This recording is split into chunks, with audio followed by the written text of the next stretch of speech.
Au Palais du Peuple, ce mardi 5 novembre 2024, la présence du magistrat suprême a revêtu un double message. L'intérêt qu'il accorde au pouvoir judiciaire et l'interpellation de ses acteurs face au défi d'une bonne administration de la justice conforme aux attentes des populations. Après les cérémoniales protocolaires, une photo des familles avec le haut magistrat du Conseil d'État dans le hall de ce palais a immortalisé ces instants. L'événement, c'est l'audience solennelle et publique de la rentrée judiciaire 2024-2025 du Conseil d'État en présence du président de la République Félix-Antoine Tshisekedi Tshilombo, magistrat suprême et garant de l'indépendance du pouvoir judiciaire. Dans la grande salle du Congrès où a été donné le go, le haut magistrat se sont réunis en audience solennelle et publique. Dans son allocution, le bâtonnier national a fait un plaidoyer sur le rôle de la médiation et la conciliation dans l'exécution des arrêts du Conseil d'État.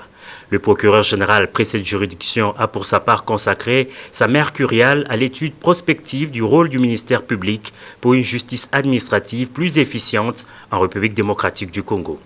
L'objectif visé selon lui est de relever les difficultés et les limites du rôle du ministère public administratif dans l'état actuel de notre législation sur la justice administrative. Pour boucler la boucle, la première présidente du Conseil d'État a dans son discours mis un accent particulier sur les mécanismes de contrôle des actes des autorités administratives centrales par le Conseil d'État. Aujourd'hui, à l'occasion de l'audience solennelle des rentrées judiciaires du Conseil d'État pour l'exercice 2024-2025, j'ai choisi d'axer mon discours sur les mécanismes de contrôle des actes des autorités administratives centrales par le Conseil d'État.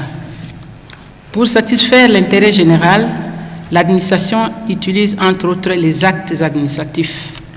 Conformément aux articles 155 de la Constitution et 85 de la loi organique précitée, le Conseil d'État est compétent pour connaître en premier et dernier ressort des recours pour violation de la loi formés contre les actes, les règlements et décisions des autorités administratives centrales. Le Conseil d'État, précisons-le, est la plus haute juridiction de l'ordre administratif en RDC.